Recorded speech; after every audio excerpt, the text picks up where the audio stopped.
Right, here's something that I genuinely wish that I'd thought of at the very start of our Tenerife holiday: water shoes.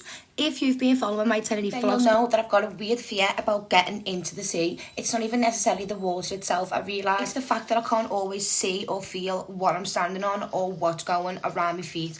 And because Tenerife is a volcanic island, the coastline isn't all perfectly soft sand. You can come across volcanic rock, pebbles, darker sand and some quite rocky areas, especially if you're like me and love exploring along the coastline, because that is the best place. And you can do all this exploring whilst waiting for the perfect sunset. And honestly, I was only a few days in and I was seeing everyone in the sea loving life, and I was determined to get further every day. So yes, I did buy myself a pair of water shoes.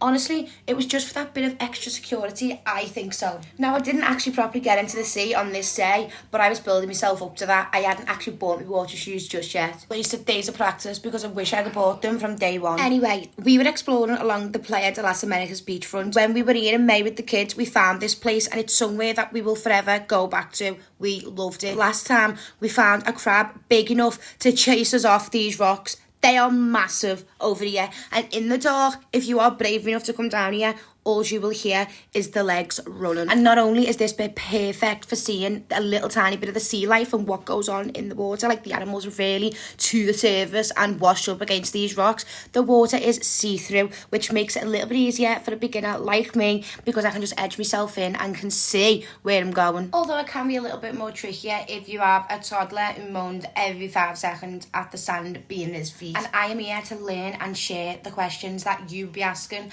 Why is the water this clear? But I have actually learned that there are quite a few things that can affect how the seawater actually looks. When the sea is calm and you're somewhere with more rocks and pebbles rather than loads of really fine sand being chained up underneath you, there can be less sediment floating around in the water, which means there'll be less like dusty looking colour because the sand isn't there. Obviously, the water isn't going to look like this every day. Wind, waves and the tide can completely change it. But on this day, we could literally see straight through the bottom. Guys, have I found a fossil? Oh my god, that's gotta be a volcanic rock. But yeah, guys, once we realised how much we could actually see through these waters, when we catch the water like this, which is very rare that you don't, to be honest with you, but there are days where you can't see it through it as much as you can on others. But yeah, we basically turned it into a treasure hunt, and there's a little surfing school along the beachfront as well. So I feel like you will always see surfers. Don't feel like you're in the way because they don't mind, do you know what I mean? Everyone's enjoying their holiday and they are just learning how to surf and stuff. Now on to the next. I found some hidden treasures. Sea glass, guys. It's something new that I have had my mind and my heart set on when I go to a beach, and I believe that this Tenerife beach is perfect because I've been to beaches back at home and I don't find nothing nowhere near as gorgeous as the stuff that I find here. And if you're wondering what sea glass is or you've never collected it before, it's basically pieces of glass that have spent time being tumbled around by the waves and sand and rocks until the sharp edges become smooth and the surface can develop like a gorgeous frosted appearance when you're holding it up to the sun. Wow, it's magical. But I absolutely love looking for it. You know, it's so therapeutic. I think I get dead intrigued and I could sit there for hours. You've got some more common colours as well, like clear, brown and green, but sometimes you can get lucky and spot more unusual colours too.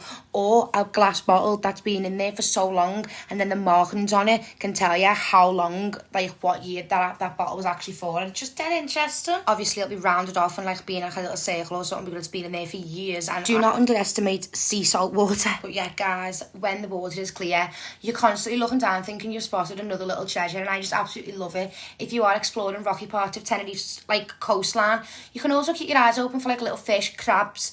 I think they're called limpets, and other tiny bits of marine life around the rocks and the rock pools. But don't get me wrong, I've seen loads of different stuff. I just probably don't know the names of them. Shark teeth is also another thing that I was looking for on this holiday. Who'd have known that you can find them, but people find thousands, but not me. Obviously, when it comes to anything living, we just try and look at it and leave them to it. But guys, it is so tempting for some. And another thing that I absolutely love about this is you can literally sit here until the sunset reaches the Atlantic Ocean. Like, wow, who needs to book it with excursions or sit in a fancy bar restaurant when you can sit on the beach and this is the view you get? I hope this video was helpful for some.